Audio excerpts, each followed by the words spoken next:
Welcome to Just James, the podcast. We hope this episode enlightens, illuminates, and illustrates a new outlook for your life. And now, here is our host. Well, hello, everyone. It's your boy. It's me. It's PJV, and that's no cap. That's big facts. I got my next special guest with me. Well, first off, this will be released around Christmas time, so Merry Christmas to everybody. So I got my next special guest with me. She's a powerful young lady. She's the CEO of Eria's extensions, wigs, bundles, frontals, closures, and accessories. Go cop some stuff right before Christmas. Hopefully, shipping will be good. You got these bills to pay. Got this baby to pay for. Your baby wants to pay. All right. So give everybody show your love for the young, the beautiful, the up and coming Eria, Ms. Everybody. Hey, how's everyone? Hey. So let's get this thing started. Is there anything else you want to plug before we go into our conversation? Make sure y'all shop Eria Extensions, eriaextensions.org. Hey, we're gonna post a link in the podcast info at the bottom. So let's go ahead and get started. We met at there was a gallery event at Fudge's shop when released, and there was a whole bunch of vendors, and that's when we met over there. And we mentioned about the podcast and stuff like that. So I just wanted to get your perspective because, if you don't mind, how old are you? I'm 22. 22. So I'm 31. So there's a big gap right here. So there's definitely a different level of understanding. I just want to hear your perspective about certain things that I may not understand, and you may some things that you may not understand. So it's a big learning experience, And I don't just want to talk about problems, but solutions to problems as well, because we can talk about problems all day and every day, and they'll never get solved. But let's come up with some solutions. So, so the first question is centered towards difficulties in creating healthy relationships. What do you think makes building healthy relationships particularly challenging in today's social and cultural climate? I feel like the most challenging thing in today's world is communication. Everybody communication is not there. One person might feel one way, the other person might feel another way. Also actions, the communication sometimes don't line up with the actions as well. Valid. So, that's what I think. Okay, that's valid. One thing I've learned growing up is that communication is good, but it's comprehension. We can talk all day, but if I can't comprehend where you're coming from, it ain't gonna click. So I have to ask the question, when people look at me crazy, I'm like, okay, what did you hear from my last statement? I said this, what did you hear from? What did that translate to you? And I hear what people say, I'm like, that is not even remotely close to what I was saying.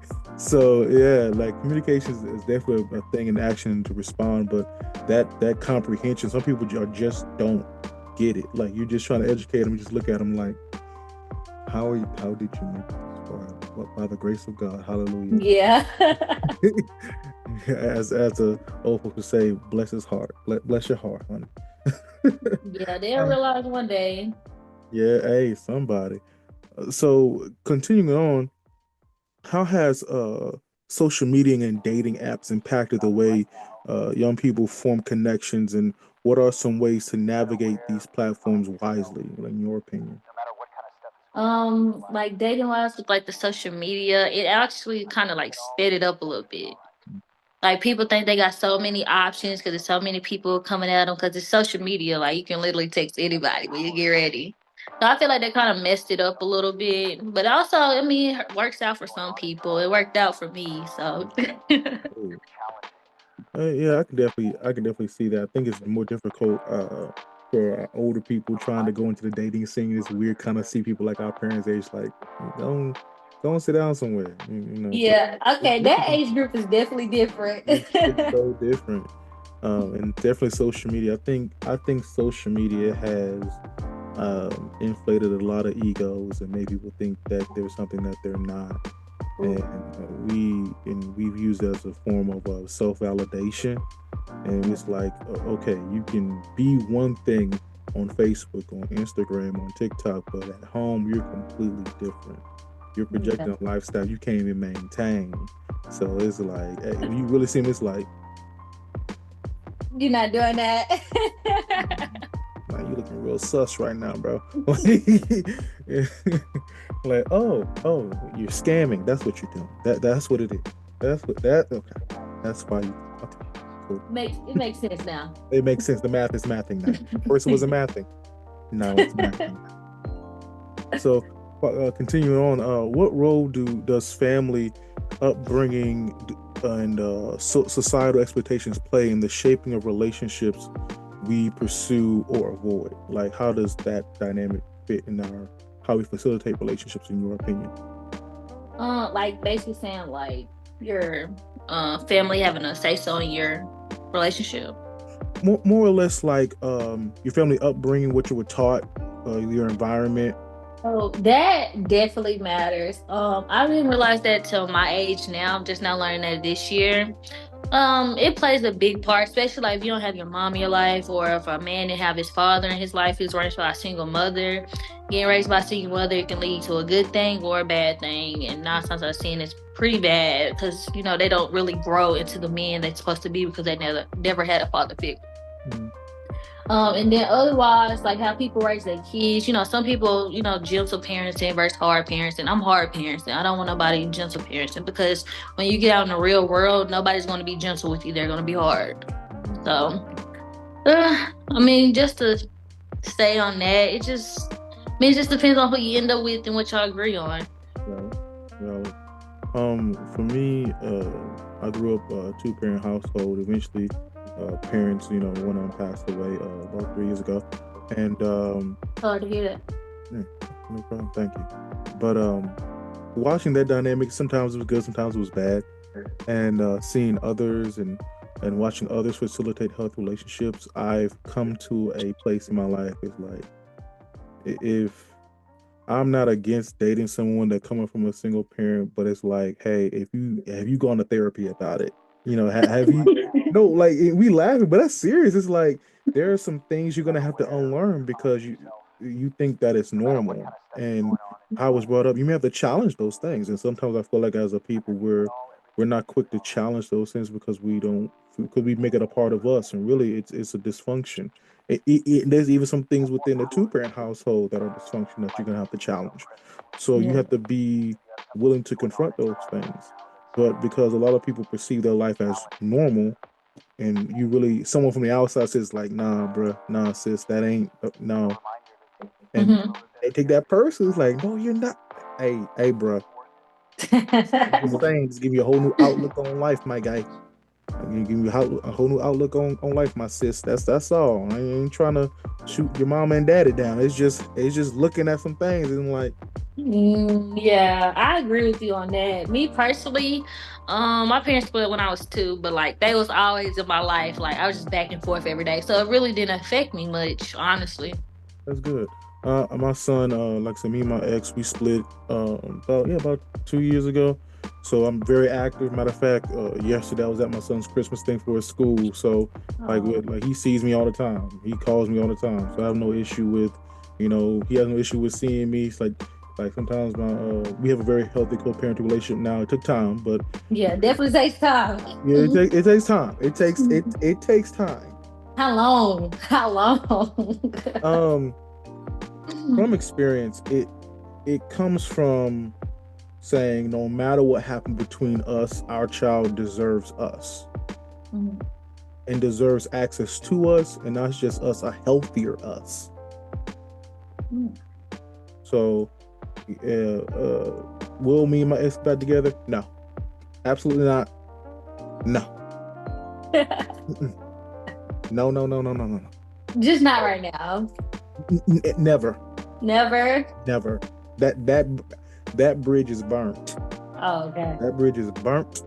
Okay. But for my son and for our son, like, hey, look, whatever you need me to do, I'm here. Whatever you need me to do, I'm there. I'll move mountains. Okay, I'll do over here. Go here. So it's just the healthy communication to make sure that our son has what he needs to be healthy, because what happened between us, though it affected him, he's still here and he's a product of us.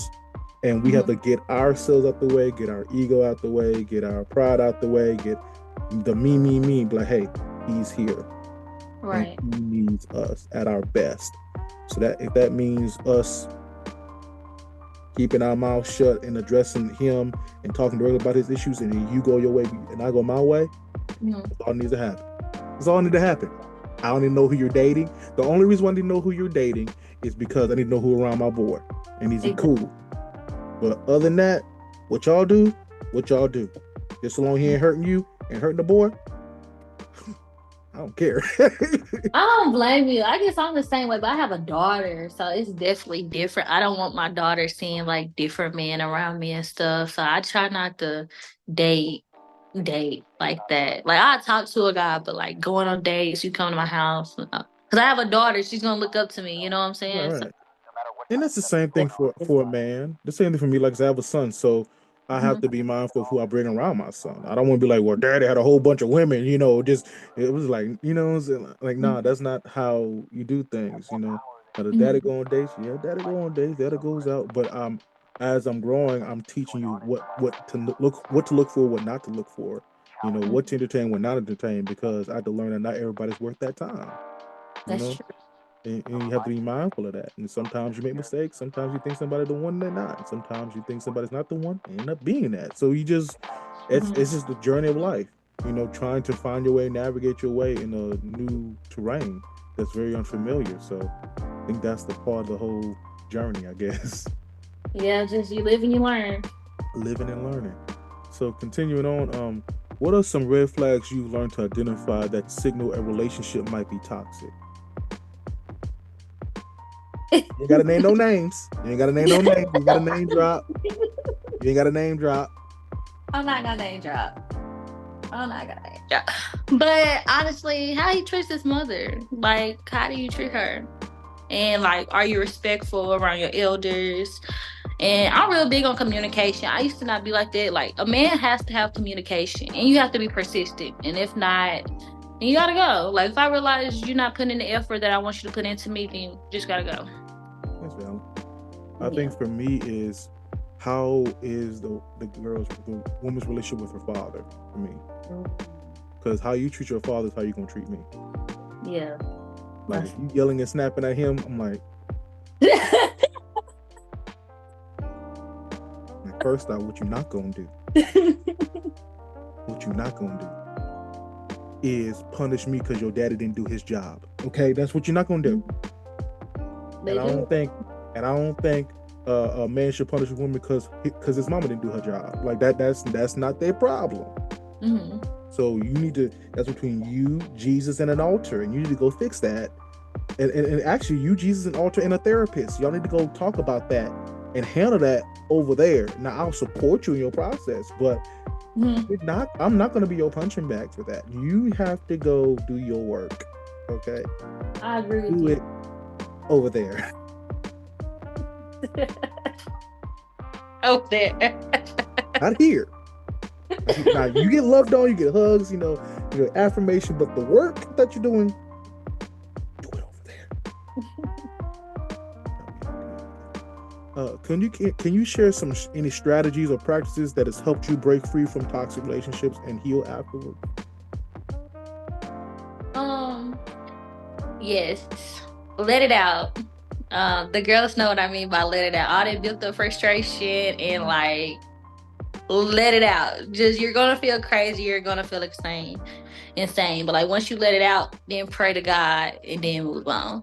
But you have to move on mentally before you move on physically. And it's gonna take time between the two. But once you move on mentally, you'll also get the courage to move on physically. And once you do that, it's gonna be a lot of drama. It's gonna be a lot of going back and forth. But like, once y'all finally let go and you let go, it gets so much better. For me, for the fellas, I would say focus on your goals that you had before her. What if he don't have any goals before you, though? Then why are you dating? That's a good question. And that goes for men and women. Is that I think so with being an entrepreneur, and I think you understand this, is that your time, especially entrepreneur and a parent, your time is very stretched. So being with someone who may be insecure. Like, where are you? Why are you out in the middle of the night? Why are you doing this? And like, I'm trying to make this munyon child wants to eat, and then I like having nice stuff.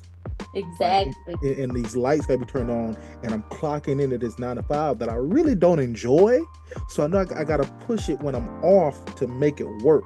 So I mean, if you just stay down, you know what I'm saying, and just support me, I got you. Like, I got you. Just be supportive. I got you. But you on some other stuff, and it's like, so, and I think that's the difficulty of dating without purpose. Like, what is the purpose of you dating? So, like, what's the assignment outside of what's your personality outside of this person? What are your hobbies outside of the person? What were you doing before you got into the relationship? Because many folk dropped everything they was doing. They was working out. They was, I don't know, they was doing Magic the Gathering. I don't know. They was doing whatever their hobbies were that made them happy. When they got with that person, they dropped it. They weren't consistent with it. And now they have to rebuild afterwards. They definitely have to rebuild it afterwards. And like what you were speaking on, like going to a 9 to 5 and then coming back trying to do what you do on the side, like it's very overwhelming. And that's why I say, like, as an entrepreneur, if you don't date someone that's not an entrepreneur, they're not gonna understand, like, at all. And I guess that's like my biggest problem, because they be like, you know, I tell somebody I'm not finna go to work. Like, I've been off work for 2 months. A lot of people don't know that. They be like, oh, why you off work? How you gonna pay your bills? How you gonna do that? I'm a hustler. I'm gonna get it one way or another. I know how to get out here and sell some hair. You know, I know how to make money, because like it gotta be in you. Yeah. So it's definitely hard. Yeah, you see all these all these logos up top. That's all the stuff that I do. Like, that's everything I do right up top. So, like I said, I'm trying to make these things happen. Now I believe that you can date someone who is not an entrepreneur successfully. But that's only if they're secure within themselves, and once again, they have their own life. You got to have a life outside of your relationship. Keep your friends outside of the relationship. Now, if they toxic, get some new friends. But like, keep your friend group. You know, hey, continue to do the stuff he was doing before we got together. That, and as long as you're secure with that, and no one I got you, you got me, I'm down, you down, we in this together. Okay, like, that's all we need. That's all we need. But you want me to be under your skirt all the time? Oh, why don't you do this? Why don't you? Like, I have my location on, and I'm at the house. I don't even ask for the location. Some women do, and that's insecurity. But see, personally, I don't mind, because I don't go anywhere. So, I mean, the way you're gonna find me is at work, the grocery store, church, and home. That's really it. That's really it. That's my whole life.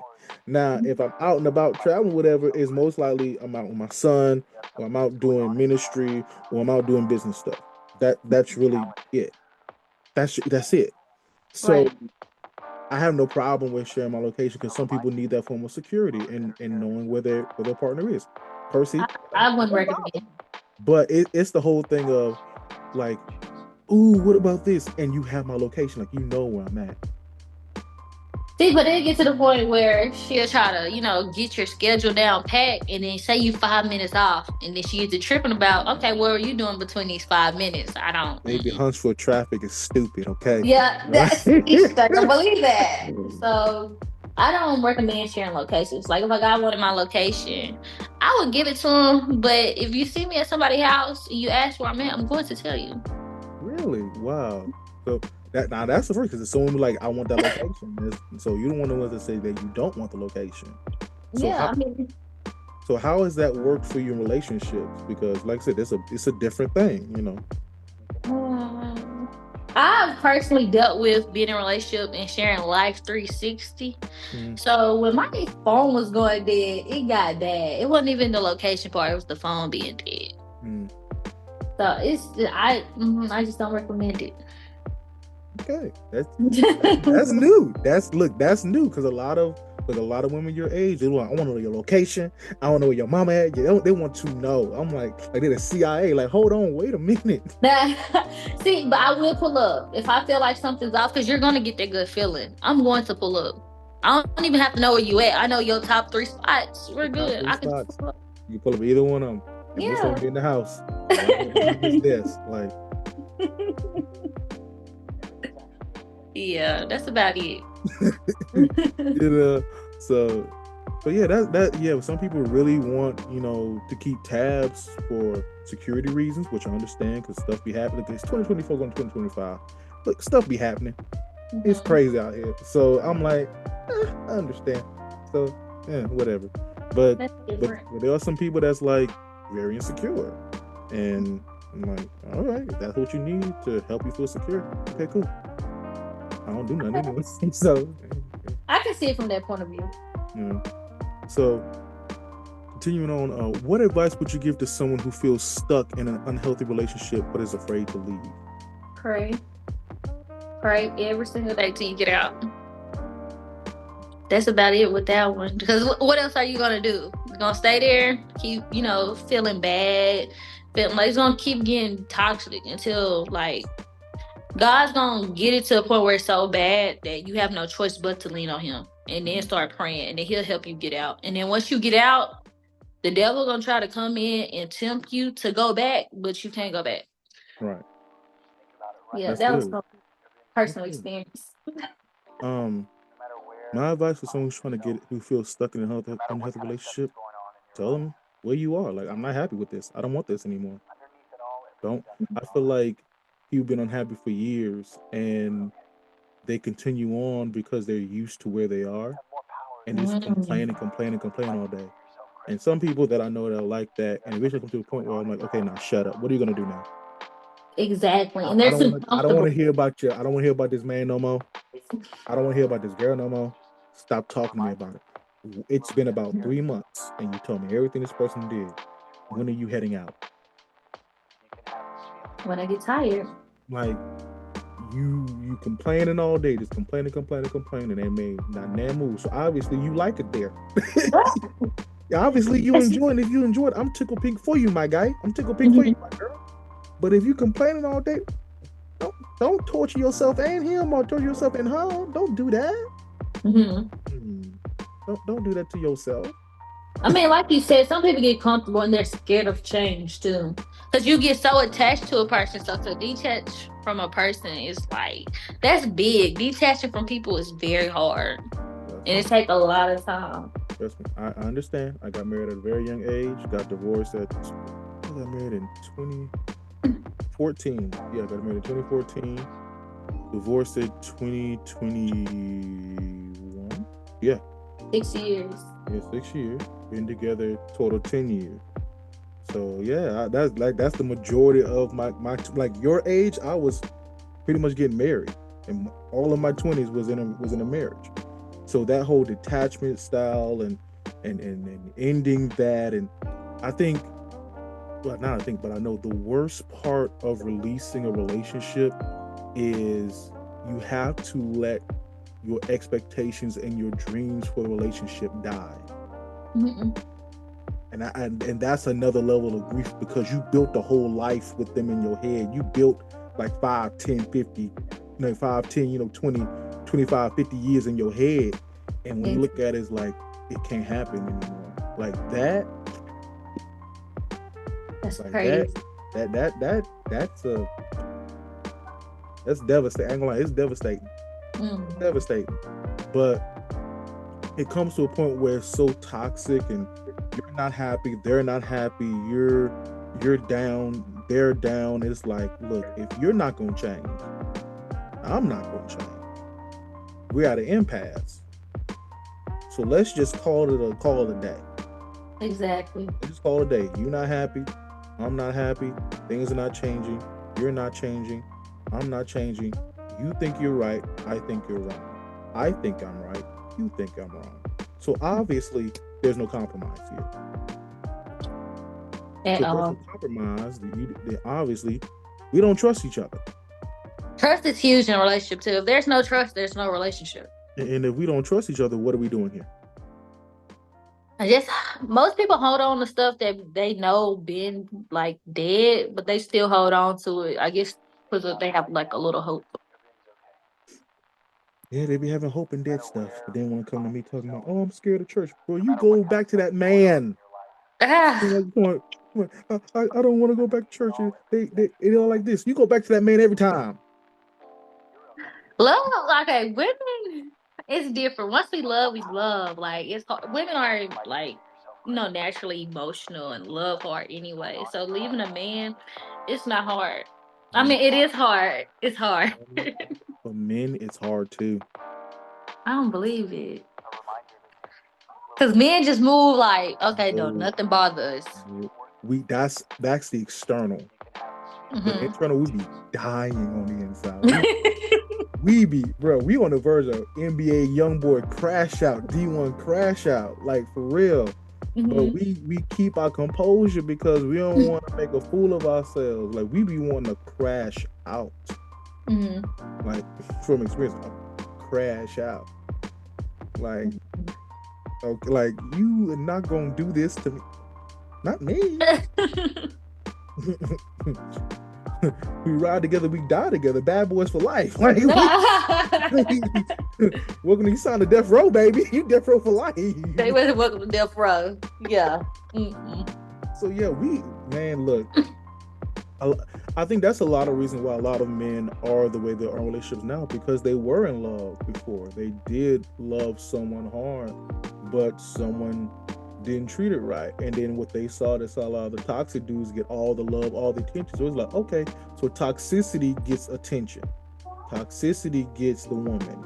Toxicity gets baddie. So if that's what they want, I'll become that so I can get the baddie. Yeah, but the baddie don't even be the baddie all the time. It don't, but it be baddie to them. True. Like I said, it be the baddie to them. Because it's the chick that all the dudes be looking at. Then they get the baddie, but then they be insecure, but because all the dudes are looking, it's like, bro, you can't. Men don't know what they want. We know what we want. We know what we want. It's just that we haven't had the conversation yet. I find that a lot of women don't know what I'm gonna say this. They say what they want, but they don't go after what they want. They go the exact opposite. I can agree with you on that. I can. And like you said, women go after toxic, like I like a dude that like treats me wrong. Even though I want a good guy, but if I get a good guy, I'm not gonna like the good guy. But why? Why is that? I don't know. It's no excitement. Like you said, people like toxic. They like arguing just for the thrill. But the excitement to have your blood pressure going, your heartbeat racing and palpitating, I ain't got time for that. Yeah. I mean, you grow out of it eventually. Like right now, I want a good guy. But I know I'm not ready for a good guy. But you know what? I can respect that because at least you're aware of that. There are women that aren't aware, and they've actually run into good guys, and they just treat them any kind of way. And they're just making more broken men, just like a lot of these dudes are making broken women. So yes, they are making broken women. Hurt people. Hurt people. And like I said, I know a lot of good dudes that were done dirty. I mean, they were done dirty. And they never said anything. They kept it hush hush. They kept it hush hush. And I'm like, man, but I can at least respect that to an extent. Is like, at least you're aware of where you are. There's some that just are not, and they just treat people any kind of way. Yeah, I agree with you. So, continuing on, like, how can young women learn to identify and uphold their worth when dating or forming new relationships, in your opinion? Upholding their worth. I mean, honestly, you know what you want to tolerate and what you don't want to tolerate. It is standards in dating, but at the same time, you're just exploring new people and stuff. There's really no like worth. You have to kind of be worthless a little bit, because ain't nobody gonna come in perfect or do what you say or stuff like that. So that's what I think. Yeah. I've learned my perspective of this. I know the people say this: "Come healed or don't come at all." Right? I've heard that before. Come healed or don't come at all. My phrase is "come aware or don't come at all," because I had to learn that healing is not a place or an achievement. Healing is a process. You will forever be healing. Like, you will always have your triggers. Your triggers will always exist. It's just that, are you aware of them to respond differently and in a healthy way? Like, I have my triggers. I know what my triggers are. My thing is, when I am triggered, how am I going to respond? Exactly. So I'm not expecting someone to compete. I'm expecting someone to just come aware. Like, be aware of where you are, or be aware of where you stand and what's going on with you. Like, you're aware. Like, hey, this is what I want. This is what I like. But I'm at this place in my life. This is where I'm at. That's awareness. We need people who are self-aware to say, look, I want this, but I'm not ready for it. Exactly. And there's a lot of dudes out here, like, from experience, there's a lot of dudes who see a lot of beautiful women, but they're like, you know what? I ain't gonna holler at her.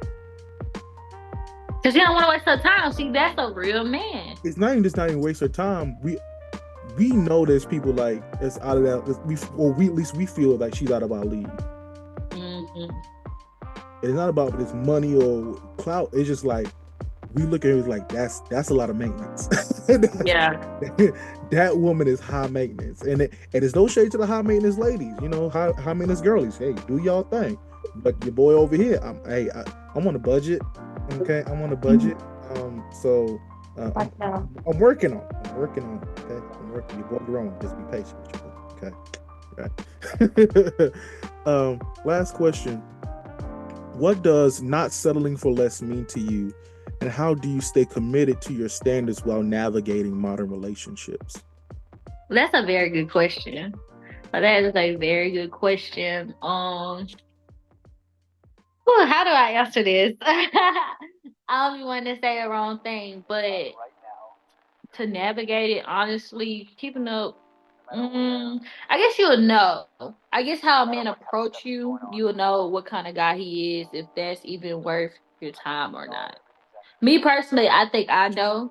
And then, like you said before, I think I know what kind of dudes that I'm not ready for. Like you said with the women, you'll see women women are like that too. They'll see a guy that they probably want or something, but they won't say nothing because, that comes with a lot of disobedience. And yeah. Because I from experience, I felt that. I've heard couple of my female friends, like, she's like my sister. She's like such and such don't want to talk. She's like, there's some girls that want to talk to you, James. Da, da, da, da. I'm like, who? Like, I don't know who, but they scared. I'm like, what they scared for? I ain't gonna bite them. I don't know what they scared for. Oh, just how you are. I'm like, baby, I may like you. Like, I may like you though. Like, I may like you. Just, if that's how they feel, I can't push that on them. I mean, exactly. So for me, not selling, what does not selling for less mean to me? Not selling for less, first, that means you've assessed where you are in your life and in life in general, where you're not overrating yourself and you're not underrating yourself at the same time. Like, I've seen people, I'm like, this person is here and you're intentionally shooting for the gutter. And then I also see people that are there and they shoot for somebody that's, at a certain level, and it's like, oh, I need this, or they gotta take me here, and I gotta have like this. But baby, you don't even do that for yourself. And let me say that I don't even think like that. Most women do. I want to see where a man is. I want to see where a man is at mentally. I don't care about finances and stuff because I got me. I don't care about it. I mean, I care about a man's finances, but at the same time, I'm not worried about that. It's just how you think. Because your mentality might be like so off to the point I don't even want to talk to you. Correct. And you may have money, your mentality may be off, like, for real. Yeah. I have to tell a lot of my female friends, like, stop chasing the guys with the money. Chase the guys who are generous. Yes. Because just because he has money don't mean he will give it to you. That part. It don't mean he will give it to you, baby. But a man who's generous, who's about you, oh, that man moves some mountains for you. So, but yeah, with selling for less, it's really like I know that I'm a 30, going to be a 32-year-old black man. I'm 5'8", got a kid. On the little heavy side. I'm working on the weight stuff. I'm working on it, Ain't nothing wrong with big guys. Women love big guys, especially during the wintertime. Hey, look, they ain't in my inbox. Okay, so I don't know. You gotta go to them. Look, Like I said, I go to work, I go to church, I go to school, I go home. Okay, all right, I'm safe. I'm safe there. Indoors. Okay, I'm safe. You definitely gotta go to them. Oh Lord Jesus, okay, I'm sweating already. So I had to learn like where I stand in life, and like I understand there's some women that don't want men with a kid, and that's understandable. There are some, but there One are kid women is that not flock to men with bad. kids. There's some women that want men in ministry, and there's some women that don't. Like I don't want to be no first lady. I'm like, that's understandable. I mean, I can't hate that. I don't knock it. It's hard. That is So, hard. it's hard. Like I ain't gonna front. It's hard. So you just gotta once again be realistic with where you are, where you stand, and base your settling or your boundaries and expectations realistically. And how you stay committed to your standards while navigating them is when you establish those boundaries, and when people try to push up against it, you stand firm. It's like, I'm not budging. This is my line. This is where I stand. These are my principles. These are my values. And if you don't align with my principles, morals, values, my boundaries, then you're not aligning with me at all in anything. No matter how much I like you. Like, and that's the hardest thing. It'll be having your standards and boundaries towards people that you really like. Ooh.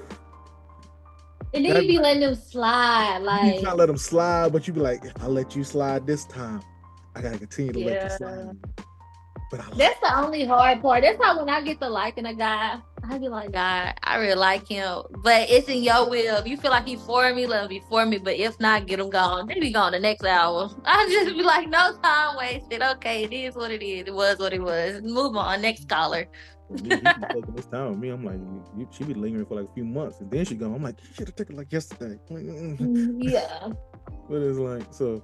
But yeah, that's what I had to learn, in developing relationships is just understanding where you are, where you stand realistically and honestly, like, what's going on. Like I said, some women like the short kings, you know what I'm saying? Some women want the 6 foot dudes. I'm like, I'm not 6 foot, honey. None of that matters. Like a real woman is not gonna care about none of that. They're gonna want a guy who can love them properly, protect them, and provide for them. That's all that matters. I agree, but I'm gonna say it like this. Going back to what I said. People make exceptions for the people that they like. Sure. So what I notice about a lot of women when they say, "Oh, I want a 6 foot," that's to ward off the men that they don't like. But she don't even know them yet. They're just going off appearance. You don't even know them, but for the guy that she does like, he may not even be 5, maybe 6 foot, but she likes him. She'll make an exception for it, and same thing with the dudes too. So that's what I learned for it. So. I think we're coming close to our time. Thank you so much, Eria. This thing. You're welcome. Thank you for having me. I enjoyed it. You're welcome. This thing gonna flew by fast. So once again, plug yourself, plug everything that you have. Make sure y'all follow me on Instagram at Eria Extensions. My Facebook is Eria Ms. Thank y'all so much. Have a blessed day. Bye. Thank you for listening to Just James, the podcast. If this episode helped you and you know it can help someone you know, please like, follow, subscribe, and share from all platforms to stay updated on new episodes. In the meantime and in between time, peace and increase.